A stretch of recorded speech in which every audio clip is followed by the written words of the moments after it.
Welkom by ons gids oor die bepaling van billike vergoedingspakkette vir professionele persone.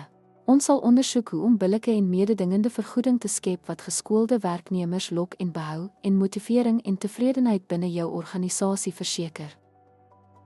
Om te stel billike vergoeding begin met 'n markgebaseerde benadering. Doen deeglike marknavorsing om salarisse vir soortgelyke rolle in jou bedryf te vergelyk. Dit verseker dat jou vergoeding mededingend is en in lyn is met huidige standaarde. Neem die professionele persoon se vaardighede en ervaring in ag wanneer u vergoedingspakkette op maat maak. Kwalifikasies, spesifieke vaardighede en jare se ondervinding behoort die vergoeding wat aangebied word te beïnvloed en te verseker dat dit die waarde wat hulle tot die organisasie bring, weerspieël. Werkverantwoordelikheid is nog 'n belangrike faktor. Evalueer die vlak van verantwoordelikheid en kompleksiteit van take wat die professionele persoon sal hanteer.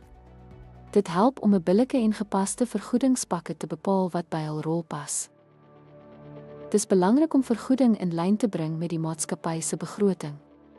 Verseker dat die vergoeding binne finansiële vermoëns pas sonder om billikheid in die gedrang te bring. Hierdie balans is die sleutel tot die handhawing van organisatoriese volhoubaarheid en werknemerstevredenheid. Ten slotte, instelling billike vergoedingspakkette vereis die balansering van bedryfstandaarde, werknemerskwalifikasies en maatskappyhulpbronne. Hierdie benadering verseker mededingendheid en billikheid wat uiteindelik beide die organisasie en sy werknemers bevoordeel.